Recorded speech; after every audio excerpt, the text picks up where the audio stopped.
Ayan, so kasama natin si Sir Eric Tolo at si Sir Eric ay isa sa pinakamagaling na guest sa agribusiness at kahit ilang araw kayong magkasama, hindi ka mawawalan o hindi mauubusan siya ng insights na iyong mapupulot. Ganon kagaling si Sir Eric pag business ang pinag-uusapan.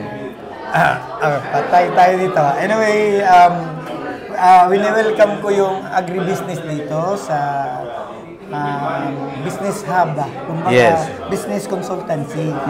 Gumawa tayo dito sa may Blue Bay. Ngayon, okay. Sa may Blue Bay, tapat lang ng Double Dragon. Nakipag-high na ako dyan. Magipag-high na ako sa magaling. Diba? Double Dragon na yan. At doon sa isang idol din. Doon sa dulo. Doon sa dulo. Si Idol Henry. So, makipag-say hi na ako sa kanila. Kasi baka makakurot man lang din ng kung ano ba yung ginawa nila sa buhay nila. So, it's a very inspiring story na meron sila. So, tayo, nag-grow po yung mga start-up, yung mga nanggagaya. At least, gaya tayo na hindi tayo nang aapak ng ibang kapwa. Ngayon, gumagawa tayo dito ng business solution kasi ang daming naghahanap how to start. Itong office po ay, ang intention talaga nito ay magbigay ng business solution at saka iwasan ma-scam. Kasi yung daming scammer, direct eh. Sobrang dami. So, ang daming nagbebenta, akala mo totoo. Gusto mo bang matuto ng agribusiness, crops, livestock and poultry, aquaculture, at ma-inspire sa mga success stories? Agribusiness, how it works! As a YouTube channel, Agribusiness features entrepreneurs, farmers, organizations, OFWs, investors. However, beyond our usual content and official endorsements, Agribusiness does not engage in other business dealings with them.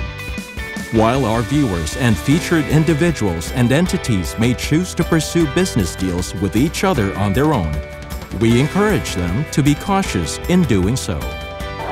So, ngayon, dahil proud na meron na tayong mga 1,000 nung ma-feature mo ko, mga 600 siguro. 600 lang ba yun, sir? Ngayon, mga 1,200 na. Grabe. So, after 2 years ata. 2 years lang yun, sir? So, wow. Nakagawa tayo ng mga 30 to 50 store in a month. Ito pa yung Crispy King. Ito yung Crispy King. Okay. Ngayon, ang intention is hindi naman sa NCR, but maraming inquiry. Okay. Para hindi pupunta dun sa Ormoc. Kasi malayo. Minsan lang tayo magkita-kita direct. Baka dito, mas madalas. Okay. Kasi ini-screening natin yung seller, ini-screening din natin yung buyer. Kumbaga, bawal ang magbenta ng scam, bawal din yung buyer na scam. So, lahat dito i-legitimize natin. Iwasan natin yung lokohan. Okay. Instead, gagawa tayo ng opportunity, huwag naman tayo magiging trahedya sa bawat isa. So, nagpunta tayo dito sa mundo na nakakontribute. Instead, manloloko lang. So, dito sa Sowell Business Solution, dito mag-inquire at mag-start up or may problema, business solution nga, o dadami yung member, hindi automatic pera, normal may interest tayo sa pera, pero wag naman kagad. Isusut muna natin, SWOT analysis muna, strength, weakness, opportunity, saka na tayo magkwenta ng pera. So, hindi lahat ng mag-a-apply ay ma-approve? Mas marami ditong no. Mas maraming no. Kasi pag sinasabi kong yes, yung yes kasi very tiring word yan. Maraming kasunod na trabaho. Kaya pag ako nagsisay yes, iilan lang. Pero ang sinasabihan ko ng no, baka 1:5. Okay. Sir, yung mga yes ng yes, scam yun? Maybe, kasi hindi madaling mag-yes. Okay. Pero pag panay sila, yes. Baka. Kasi ang hirap hanapin ang paggawaan ng pera. Maraming nag-uunahan. So, yung location pa lang, yung concept pa lang, hindi lang naman ako magaling, ang dami rin nauna. Mas maraming gwapo. Oo, kaya huwag kang tumabi sa gwapo.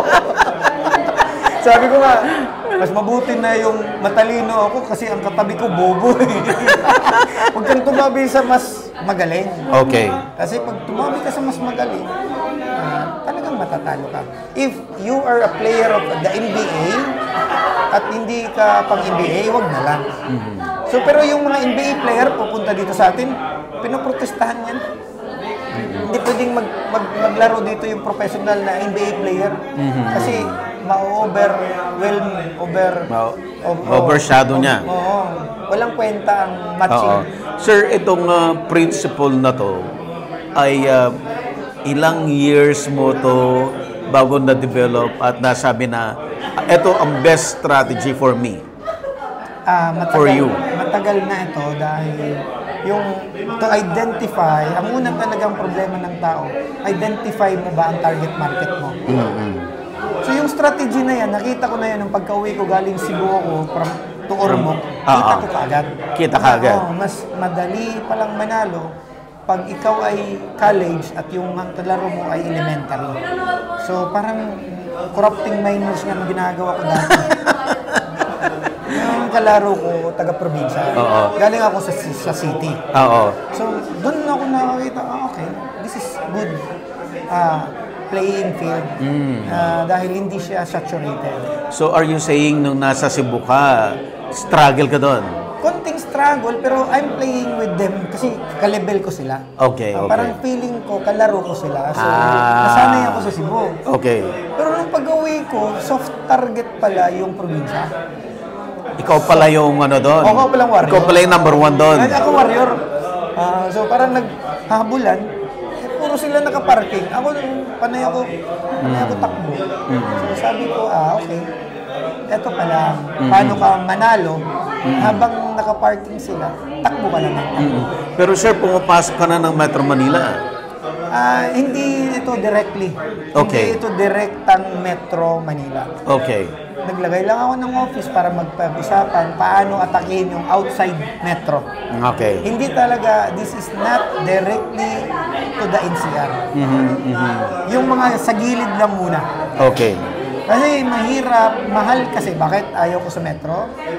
Mahal yung rental, mahal pasahod, at very risky, high risk, high competitive. So, mas mabuti, pwede dito tayo sa San Pablo, Laguna, sa may Dasmariñas, Cavite. And then mga... Madami ka sa Batangas, nakikita ko. Batangas. Yung mga city but probinsya feel. Feeling city but probinsya pa rin. Yung mas maraming first floor, second floor lang muna. Huwag yung umakyat na yung highly urbanized, yung matangkad ng building. It means pag tumatangkad pala ang building, tumatalino tao. At very competitive sila. Okay. No? Sir, go dito sa hub. Okay.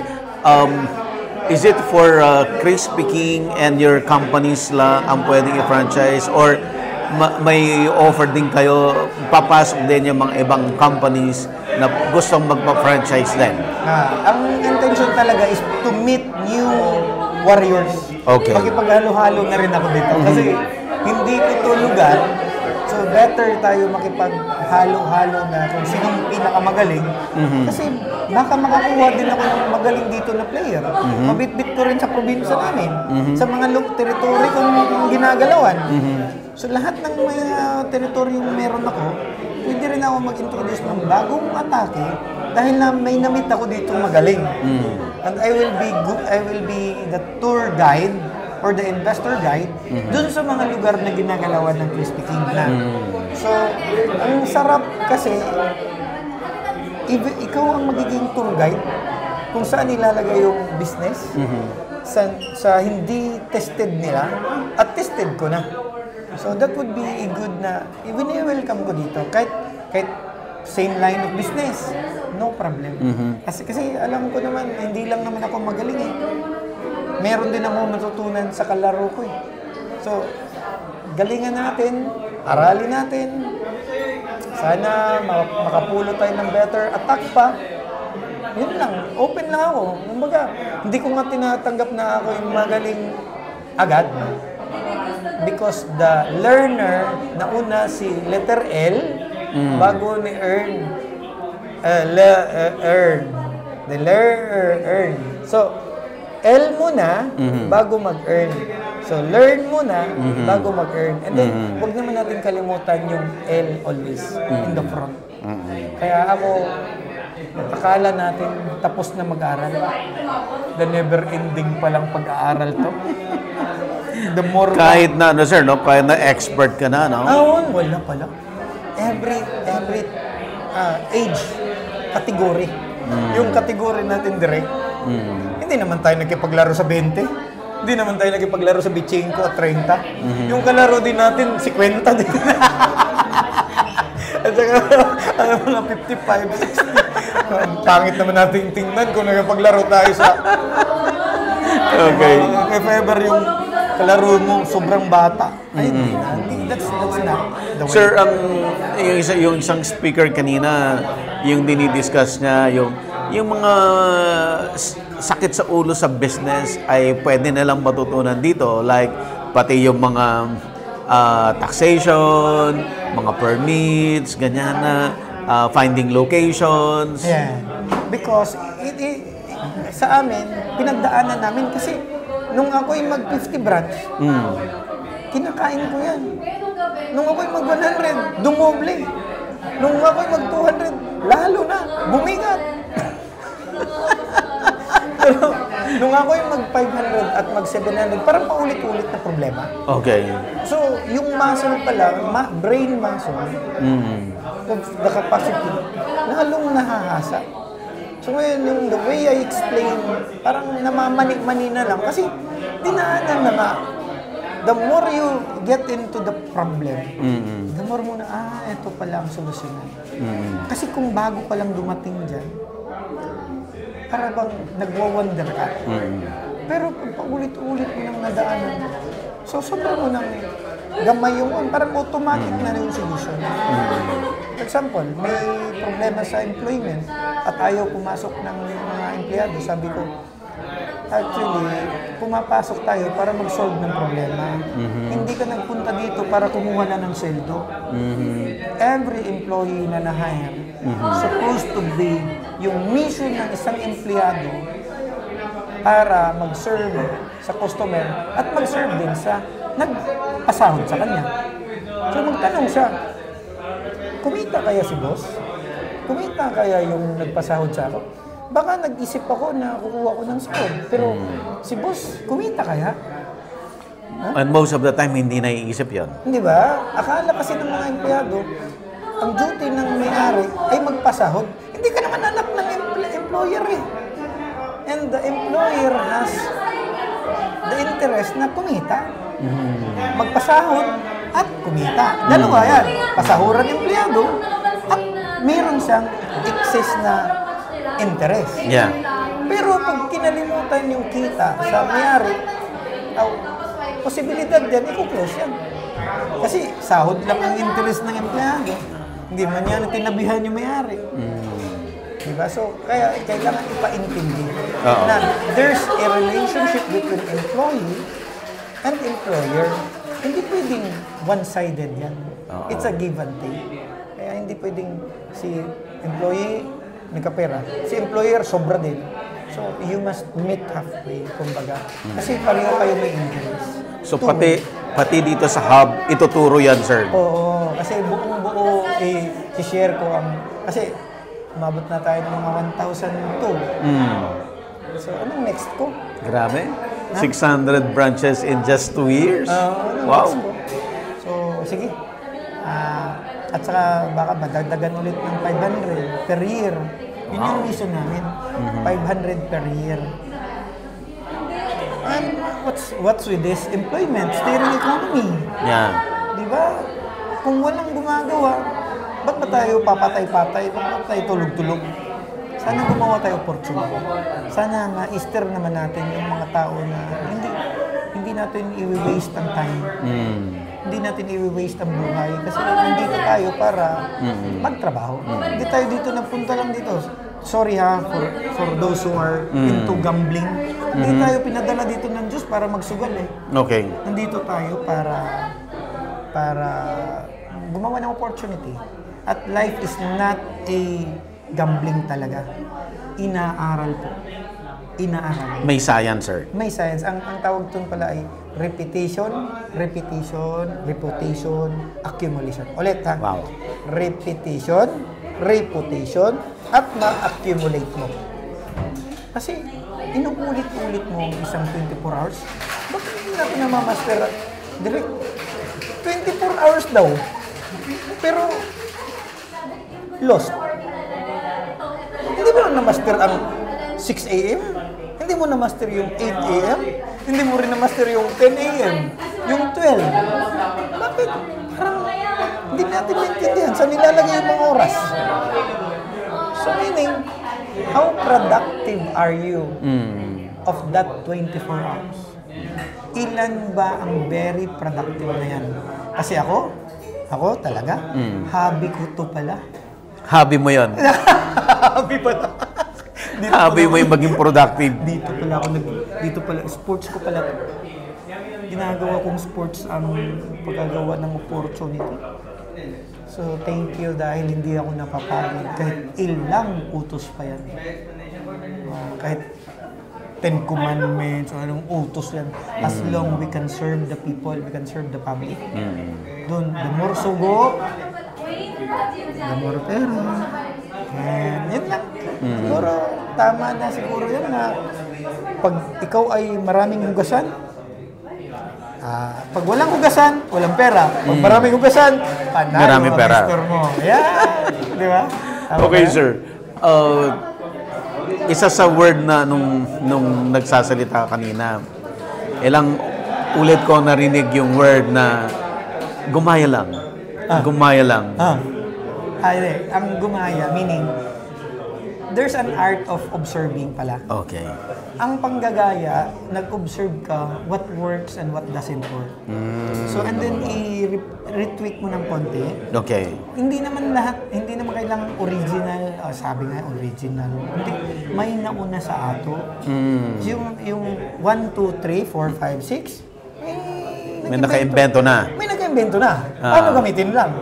Yung letter A hanggang Z, may naka-invento ulit. Ginamit mo. So, nanggaya pala tayo. Yung language, bakit tayo ba nag-invento niyan? Hindi. Best invention talaga numbers.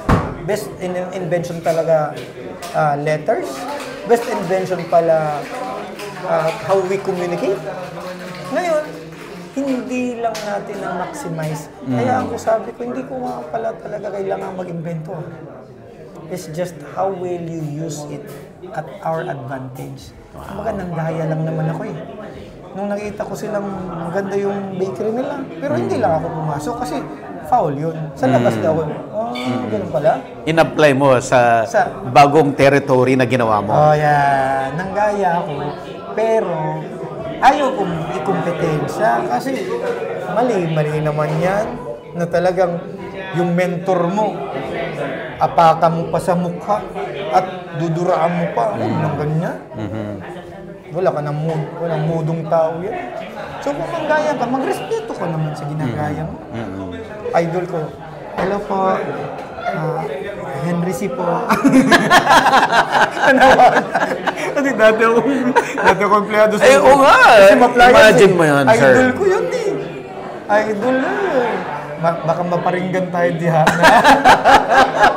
Yung dating estudyante nila, dito ngayon, simula, proud na sasabihin na SM Appliance graduate ako.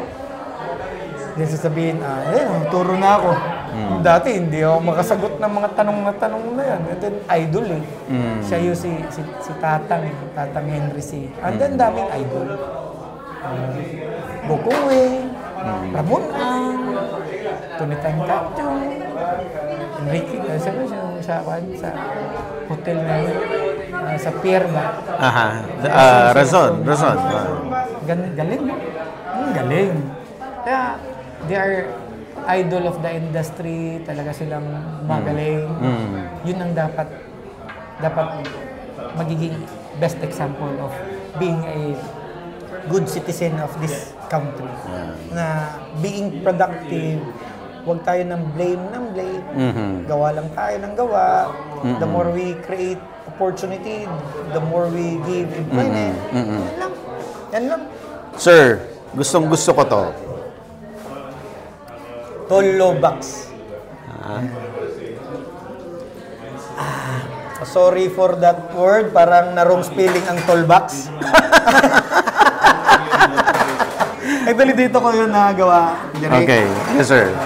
Si Tolo box, Okay. dito ko nakuha yung... ang ganda pala ng... Eto ba? Meron siyang hawak. Okay. Tollbox. Pero nung babasa ko, tollbox pala to. So meaning, dyan mo kukunin yung pangpunoy mo sa problema. Itanong mo dyan sa toolbox na yan. Baka meron kang makuha na sagot dyan. At dito din sa, ito, next nila, Pili Pino. Kasi si Pili, magaling na siya magpili. Okay. At saka Pinong-Pino, para maging epektibo. Oh. Di ba? Kasi si Philip, kamag-anak ba natin yan? Si Philip, King Philip of Spain. Si King Philip, pero hindi siya dumating eh. So, pero thank you sa pangalan, Philip, pero hindi naman niya binigyan ng justice yung duty niya. Kaya si Pili na lang. Pero Philip pa rin. Pili, Pino, epektibo. And then next niya dito. Eto. Si Wisdom Seeker.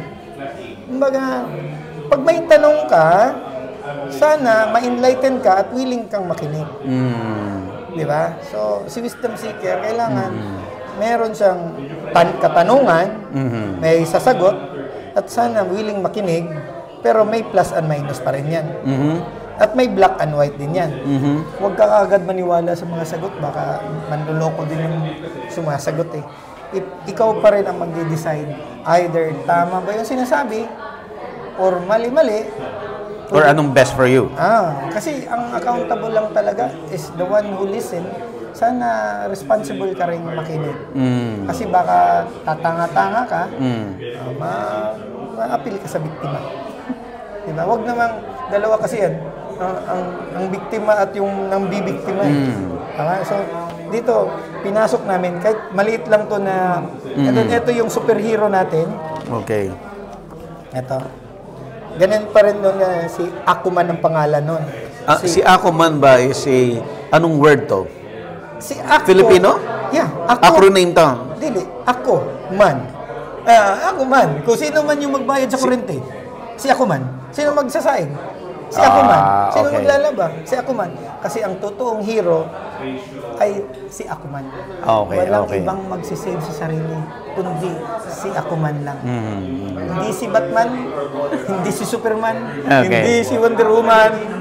Kasi ang totoong hero ay si Aquaman. Siya talaga ang unang magtatrabaho. Ang bida ng tahanan. Ayan. Diba? So dito, sana hindi pwede tayong banjing-banjing lang. Kasi we come as a solution, not as a problem. Tingnan nyo, ha? Si Sir Eric to. Ang ganda ng profile picture, ha? Sinubukan lang. Authority. Sir Eric, final message sa audience natin. Ito lang. Yung innocent, yung ignorant, yung mga nagmamarunong, at saka yung marunong, isang container lang pala sila. Okay. So, may innocente, may ignorante, nagmamarunong at marunong. Kanya-kanya silang parang part of our society. Pero sana, pumasok tayo sa enlightenment. Ang enlightenment means with the purpose tayo dito. Hindi tayo nang punta dito para isali mo yung sarili mo sa kalokohan. Sana may value yung pagdaan sa buhay. How valuable ikaw nung ikaw ay 20? How valuable ikaw nung ikaw ay 30? How valuable ikaw nung ikaw ay 40? Ngayon, hindi mo mababalikan yan kasi past is past eh. Tama? Pero you can only learn from the past. But you cannot go back there. Kaya sometimes wag nating, eto lang talaga, wag nating sayangin ang buhay. Minsan tayong dumaan dito, galingan na natin. Wag na nating sayangin. At saka maraming nag-aantay sa atin kapamilya na to. Yung anak mo, yung asawa mo, yung mga kapatid mo, pamangkin mo, be responsible of your time. Be responsible sa paggagawa ng grasya kasi marami pang nagugutom sa labas. Hindi lang ako, hindi lang ikaw, marami tayong papakainin bukas. Kasi pag maraming gutom, baka hindi tayo makatulog sa gabi. Maraming hulaper, maraming loko-loko. Stop that, please. I want a community na sana peaceful tayo, magtutulungan tayo, a new Philippines na Pilipino para sa epektibo. Yeah. Sir Eric, thank you so much kasi madaming magagaling pero hindi sila nag-share ng nalalaman nila. And ikaw lahat, sinishare mo lahat. It's part of your advocacy. Bayad na ako, direct bayad na. Bayad na. Bayad na. Sobrang payment sa akin. Thank you sa lahat ng grasya na dumating sa buhay. Bayad na po ako. So wala na akong ibang gagawin. I'm just extending myself always and willing to serve ako. Wala akong ibang intention sa buhay. Sinishare, binabalik. Dahil utang ko sa country ko. Pinaaral. Thank you, sir. Thank you so much. Thank you sa pagbisita. Opo. Salamat. JQ, introduce muna ano yung role mo dito sa what do you call it? It's a Seed Foundation? It's the PH Business Network Hub. Okay. Yeah. So, my role here is to lead yung ating headquarters for the community and at the same time, PRT. So, all the services that we provide are business consulting, advisory, regular networking sessions, lahat yan. I will be leading the organizing of those projects and hopefully in the future, maraming business owners ang ating may dadala dito at matutulungan. Okay. Hello, Sir Richard. Nakita na rin kita sa personal. Akala ko. Noon lang ako sa iyo eh. Sir, interview kita. Konti lang, mabilis lang. Oh my God. Ba? Okay. Sige. Kailangan ba magpapagwapo mo na? Okay, Sir Richard, anong full name ninyo? Richard Bada po. Okay, tagasan po kayo? Taga Ormoc po ako. Oh, from Ormoc din. Yes po. Okay. Kabats po kami ni Sir Eric. Okay. Isa akong na-recruit parang surrenderist sa kanya. Okay. Daming kaming mga kabats namin sa high school, parang nag-surrender na sa kanya. Eric, surrender na kami. Magpapautos na kami sa iyo. Kasama ka na dun sa 50% Yes. na-convert. Na-convert, yes. Kaya, Okay. ang assignment ko is dito sa Luzon. Dito ka. Primarily... So, wala pang specific na lugar. Okay. So, yung first muna, ito muna yung ginawa ko. Okay. Kaya ito muna construction namin. Last February nag-start to. Okay. So, at the same time, nag-assist din sa mga Krispy Kreme branch dito sa Metro Manila. Kumusta, sir, ang mga Krispy Kreme sa Metro Manila? Medyo challenging. Okay. Dahil maraming gwapo dito? Maraming talagang gwapo, sir. Hirap talaga i-identify ano bang gusto ng customer natin. Okay. Nag-provide na kami ng medyo, mahiling kasi sila nga, ganito, mag-provide kayo, nag-provide kami. Ganon pa rin. Okay. Hirap talaga, medyo bleeding konti. Medyo hirap talaga. Di bale, yung challenge yan ay naku-convert into opportunity. Oo nga, ginawa na. Kaya, may naman dito is 6 branch. Okay. So, yun ang ikot ko lang. Then, yun. In-enjoy ko na lang sarili ko dito. Yung buhay ko sa probinsya, kaya in-enjoy ko na rin yung Manila. Manila boy na ako yun eh.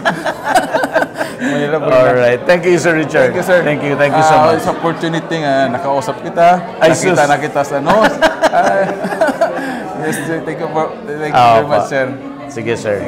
Nag-interview ka doon sa Bisyo. Saan, sir? Sa Bisyo? Oo. Oh, yung mga interview, mga friends ko kasi.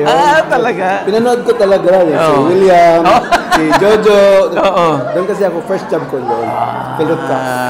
Okay. Kaya, very tsaka ngayon, bumalik kasi ako farming. Oh, okay. Anong kina-farm mo ngayon? Sa ngayon, initially, kamote muna, pero papaya at saka banana. Tapos long term ko is coconut. So pinipinipinsin ko Coconut. siya. Meron ako na hectares. Tapos, Langka, hindi ka na gano'n. meron na ako pero kunti pa lang. Ang dami nang nagdalangka ngayon eh. Pero mas gusto ko kasi yung coconut. Kasi yung langka, may pagka-seasonality kasi. Oo. Although year round siya, pero alam mo naman, di siya, may season talaga siya. Na marami yan. So, mas gusto, coconut yan, medyo bumaba na talaga si coconut. Isipin mo, ang demand is just huge. Even sa ano Yeah. lang, yung fresh nuts lang. Si Bo is buying mga 30,000 nuts from Leyte every day. Wow. And magkano ang benta pa? 25 pesos, 30 pesos. So sabi ko mas okay. Yung ka-price, 58 plus.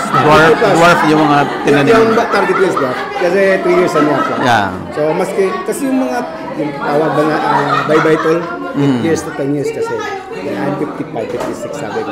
Tagal ko, ayaw ko lang magkita. Ayaw ko lang magkita. So, sige, let's do yung mga dwarf. Kasi 3.5 years na sila. Yeah. So mas maaga ako ma-enjoy yung ano. Sir Jojo, ano ang role mo dito sa company? Ako pala yung innovations chief of... Anak mo Mike? Oo. Chief of innovations ng ERT. Oh, I see. So, yun, mga product development. Oo. Part din ako ng Execom. Oh. So, yun. So, yung mga ano namin, yung products, baby namin, yung mabagong menu. So, ako yung... Tsaka yung mga innovations. So, Like what? Like what? sa ngayon, actually more on products pa kami. And then we're looking at diversifying. Halimbawa, pumunta kami doon sa Marcela Farm. So gusto namin, I don't know, baka we'll try to go into production. Pero hindi pa, si boss busy pa kami. But ako talaga bala ko, I'm pushing for going into production. Wala kasi yung, ano namin, we start from, bili lang kami ng dress chicken eh. Ang lahat, so wala kami dapat, backward Yun na kasi integration. may market na eh. I mean, Exactly. sarili niya na yung buyer eh. And sa ano lang, hindi pa kaya ng It's just 28 days. Totoo yan, sir. Nakalaki yung investment. Pero sabi ko, we can start with small, maybe just 10% of our requirement. Yeah. And then we'll go from there. And May furniture akong ganyan sa Pangasinan. Kanta.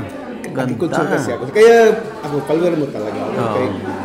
Sabi siya man din ako, masters ako ng soil science.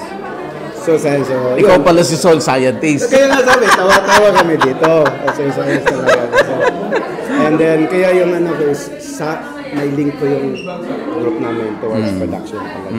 Which is, I don't know, in 2 to 3 years na. Yeah. And food security din. Walang security yung supply kasi kami masyadong dependent sa supply fluctuations ng prices. Mahirap. Wala Ano kaming ba? say. Okay. Sir Jojo. So happy to have you here, sir. Thank you so much, Kasi Sir Jojo. idol talaga. Uy. At ako nandun kami doon sa Meet and Greet sa Quezon City. Andun ka? Magkasama Okay. kami. Kasama. So yun. Sensya na, masyadong emotional. Kasi passion kasi. Tsaka ako talaga, family name ko kasi sir, Magdadaro. And then sa yung literal yung mag-aararo. Yung Bisaya nung nag-aararo, Magdadaro. Oh, I see. Kaya runs in the blood. Big fan po ako. Uy!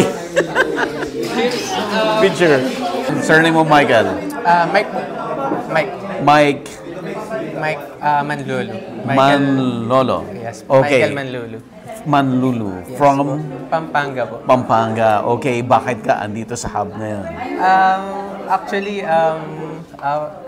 nag-attend po kami ng PBN last month sa Pampanga po. So, first time po namin maka-attend doon. And also, yung naghahanap din po kami ng mga tao na may same mindset sa pagbi-business. And last year po, we started our first Airbnb business sa San Fernando. So, and ayun po, hopefully sana magtuloy-tuloy pa. And mas makakilala pa po kami ng mga ibang tao. Like, for example, kayo po ngayon, like, hindi ko po expect na dito ko pa po pala kayo ma-meet. And yan, sobrang saya lang po. So, matagal ka na nanonood ng agribusiness? Yes po. Wow. Ang mga favorite ko Bata ka pa, bakit nanonood ka ng agri? Yes po. Actually, may friend po ako na big fan nyo rin po na sa ano naman po siya, bibreed ng mga manok po. Oh, okay. Yes po. And yun nga po, lagi niya po kayong pinapanood. And siya po yung nag-recommend sa akin sa inyo na manood. And since noon po, lagi na po akong nanonood like every video. And hopefully sana pasukan ko rin po yung agriculture. Pero ngayon po, tinatry ko po munang mag-aral. Okay. Mike, ano ang expectation mo dito? Dito sa grupo? Actually ngayon po ang goal lang po namin talaga is makapag-socialize po sa mga ibang tao and matuto po ng madaming lessons about business. So kasama naman natin si Patrick. Nagulat ako. Patrick, anong full name mo? Patrick Sotare po. So, participant or part ka ng company? Participant. Saan ka galing? I'm from Laguna, pero may place naman po ako sa Makati ko. Kaya medyo malapit lang. Oh, I see. So, franchisee ka na ba? Not yet. Actually, kaya rin ako nag-join. Fifth event ko na with PBN. So, try my best to really connect with them. Yeah. Kahapon, may event sila sa BGC. Tapos, nung gabi, nag-invite na si Sir JQ na meron daw magiging parang talk yung CEO na Sir Eric. Yes, Sir Eric. So, nag-attend ako. So, I really try my best to really join events like this to gain knowledge. Kasi ano po ako, small coffee shop owner sa Laguna. So, as a young entrepreneur, talaga, I really try my best to really learn as much as I could. Like a sponge talaga. Learn from experts, learn from people like you guys. Anong expectations? Ano specific gusto mo talagang matutunan? Actually, ang talagang pinunta ko is learning about scalability ng business. Wow. Kasi my shop has been operating for almost 4 years already. And ako lang yung nagmamanage mag-isa. So, syempre, as a business owner, may pangarap tayo na syempre mag-grow, mag-expand, and also I will be honest na yun yung nagiging parang challenge for me na parang looking for investors, yung pinapolish yung systems, parang mapuntahan ko yung gusto kong puntahan. And you're hoping na matutunan mo lahat yan. Yeah, kasi yun yung yung gusto na lang i-share talaga eh. Yes, kaya I'm really blessed na kanina nakausap ko ni Sir Eric, like one-on-one, dami ko na nakuha insights. Very helpful talaga. So, ayun. Patrick, thank you so much. Thank you very much. And I hope na ma-visit namin yung shop mo. Yeah, sa Laguna po. Its name is Naz Coffee. Kung magagawi kayo, usually yung mga nagra-rides ng loop dito sa Rizal. Saan sa Laguna? Pangil Laguna. Pangil? Yeah, Pangil Laguna. Yeah, Pangil. Edwin ko, sir. Sa Manila, representing. Okay.